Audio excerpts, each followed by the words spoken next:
Bora falar um pouco da carteira de investimentos mensal da XP, que vem batendo vários indicadores do mercado, porém há alguns pontos de discordância que eu quero mostrar em algumas empresas dessa carteira. Vou mostrar em detalhes aqui para vocês. Olá pessoal, meu nome é Rafael, falo do canal Pão de Investimentos Sem Enrolação, bora lá?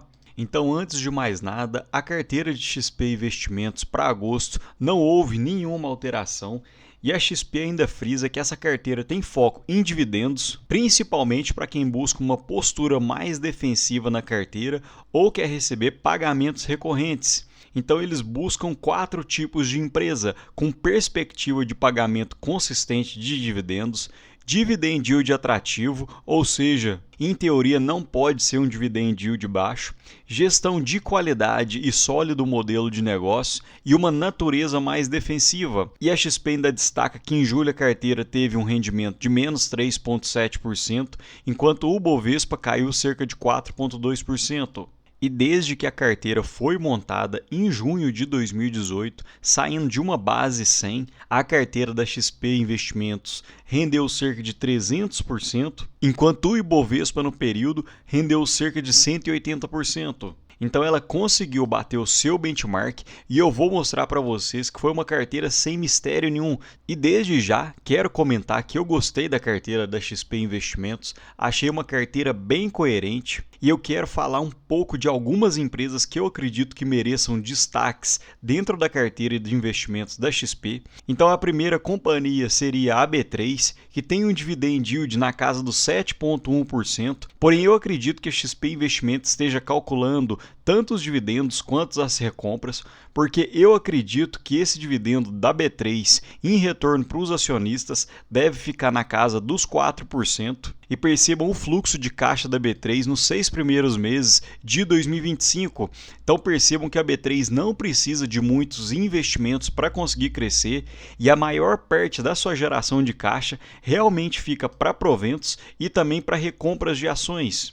E após essa alta crescente, desde meados do início de 2025, de quase 30%, eu acredito que a XP deu uma certa esticada, visto que o PL médio fica em torno de 19 e atualmente encontra-se em 14,4. Então, mesmo se a B3 tivesse 100% de payout, não conseguiria distribuir proventos tão atrativos assim. Partindo para a segunda empresa, que seria a CEMIG, hoje a XP Investimentos prevê um dividend yield na casa dos 7,9%, e na minha planilha pessoal eu acredito que deve ficar bem próximo disso, na casa dos 7,3%.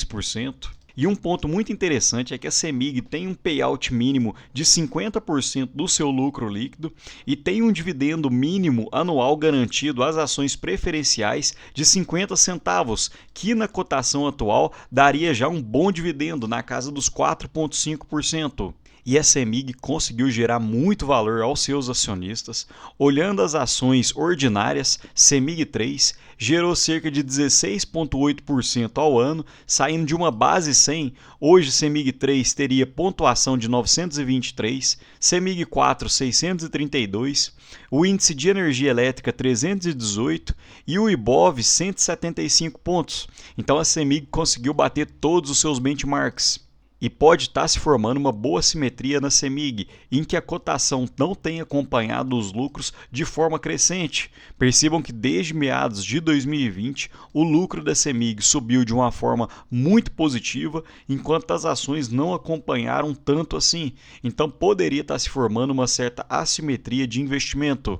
E a terceira empresa da carteira da XP seria a Copel, com um dividend yield de 2,8%, porém eu acredito que deve ficar na casa dos 6,3%, e eu também acredito que a XP colocou a Copel aqui mirando para 2026, que tem diversas casas de análise que estão colocando a Copel com mais de 10% de dividend yield para 2026, porém eu não sei como que eles estão pensando nisso, a não ser que a Copel queime caixa para poder distribuir esses proventos, porque com o PL atual, mesmo se a Copel distribuísse 100% do seu lucro na forma de proventos, não conseguiria esses dividendos na casa dos 10 a 12% que diversas casas de análise têm proposto.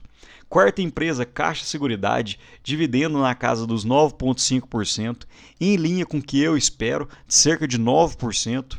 E tem diversos vídeos aqui no canal falando sobre a Caixa Seguridade. É uma empresa que eu venho aportando recentemente e esse seria um dos menores valores de preço sobre lucro da história da Caixa desde seu IPO, com exceção da pandemia, em que a empresa ficou cotada por esse preço sobre lucro entre 8,5 a 9,5, porém em outros momentos, principalmente no IPO, a Caixa chegou a ser cotada por um preço sobre lucro na casa dos 22. Então poderia ser um bom momento de aporte olhando por esse indicador. Outro ponto, a Caixa Seguridade distribui proventos apenas na forma de dividendos, ou seja, já isento de imposto de renda, e ela paga 4 vezes ao ano, em janeiro, em abril, em agosto, e já provisionou um provento para novembro de cerca de 32 centavos, que na cotação atual daria cerca de 2,2%. E percebam que desde meados de 2021, os dividendos pagos da Caixa Seguridade vêm crescendo ano contra ano. Quinta empresa, Eletrobras. Eu gosto de acompanhar diversas análises de casas de análise e eu vejo que hoje no setor elétrico ela seria a queridinha de diversos analistas, que prevê um dividendo na casa dos 3,7%, porém eu acredito que seja um pouco maior, na casa dos 7,4%, e eu acredito que essa empresa esteja na carteira da XP mirando 2026, em que diversas casas de análise prevêem que a Eletrobras deve pagar dividendo na casa dos 9%. E percebam nessa análise do pessoal do BTG Pactual que prevê um dividendo na casa de 5,2% para 2025, 10% em 2026 e 13% em 2027, com um PL de 4,5 e de 4,2 respectivamente. Então eles estão prevendo cerca de 100% de payout para os próximos anos. E desde que a Eletrobras foi privatizada, em meados de 2020 e 2021, realmente tem conseguido crescer as suas receitas, saiu da pandemia conseguindo crescer suas receitas, também tem crescido seus lucros e também mudou sua política de proventos e realmente ela deve pagar altos proventos para os próximos anos. Sexta empresa, Energisa, acompanho, mas não tão de perto assim. A XP projeta um dividend yield na casa de 4,5% e na minha planilha pessoal também prevejo um dividend yield em linha de 4,2%. Sétima empresa, Banco Itaú, 9% de proventos. Fui um pouco mais conservador e acredito em proventos na casa dos 7,2%. Uma ótima empresa, diversas pessoas têm apostado nela e ela tem conseguido corresponder, crescendo ano contra ano. Oitava empresa seria a Petrobras, Petro 4, com cerca de 13,3% de proventos, porém eu acredito que de proventos ordinários a Petro deve pagar cerca de 10% de proventos, mas nada impede a empresa de pagar proventos extraordinários como vem ocorrendo nos últimos anos. Então nada impediria a empresa de chegar nesses proventos na casa dos 13,3%. E atualmente eu vi essa postagem muito interessante em que a Petrobras se tornou a terceira petroleira mais lucrativa do mundo no primeiro semestre. Então hoje a Petro consegue transformar 25% da sua receita em lucro, porém aqui houveram alguns não recorrentes e tirando esses não recorrentes, a Petrobras mesmo assim ainda ficaria em segundo ou terceiro lugar de empresa mais rentável do mundo. Então o percentual do lucro sobre a receita diminuiria para cerca de 18%, o que ainda seria uma baita empresa. E dentro dessa estimativa do pessoal do BTG Pactual, eles acreditam que para 2025 a Petro deve pagar cerca de 7,4 bilhões de dólares em proventos, o que daria cerca de 10%, 8 bilhões para 2026, cerca de 10,6%, e 8,6 bilhões para 2027, cerca de 11% de proventos. E esses são apenas proventos ordinários em que a companhia segue a sua política, porém normalmente a Petro paga também proventos extraordinários, o que poderia ainda aumentar esses proventos. Nona empresa da carteira seria a Vale, com cerca de 6,4% de proventos, e dentro da minha planilha pessoal fico em linha com esses proventos, acredito em cerca de 6,1% de proventos. E a última empresa seria a Vivo, com cerca de 7% de proventos, porém eu acredito que a Vivo deva pagar cerca de 5,5% de proventos. porque hoje a empresa encontra-se com um preço sobre lucro de 18,66, então mesmo se a Vivo pagar 100% de payout do seu lucro, ela ainda teria um dividend yield na casa dos 5,4%.